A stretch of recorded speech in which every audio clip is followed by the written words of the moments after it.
EMCOR likes to think it's a responsible business, and certainly that's the way I try to run it. But the first images of those whales that came over in November of 2018, National Geographic, with a stomach basically full of plastic, was pretty sobering.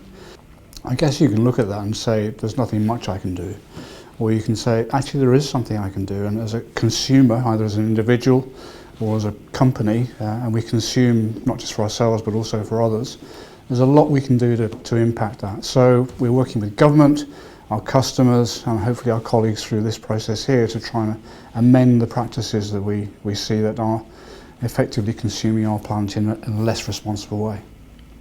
You know, the biggest challenge I see is one of education.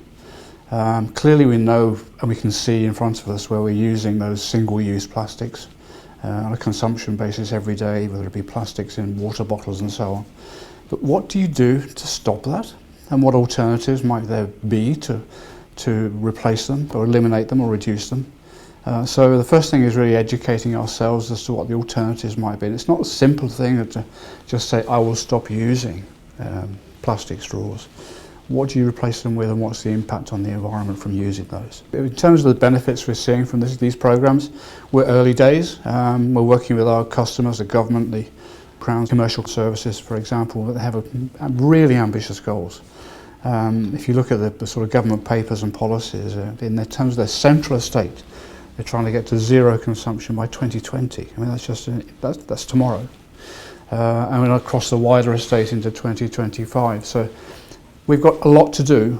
We've been working with our supply chain to define specific areas against the waste hierarchy, if you want to think about that, to bring down consumption, so to either eliminate it or reduce it or displace it with other alternatives.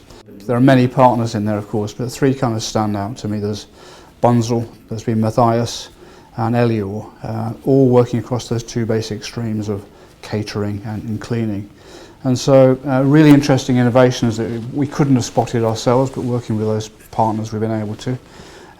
Displacing plastics for vegware, amalgamating purchases so you can actually now package them in cardboard rather than in plastic. And through each of those activities, trying to work out what it is we can eliminate and replace, because there are many benefits of plastic which are practical use, but there are obviously some disbenefits that we need to try and get rid of.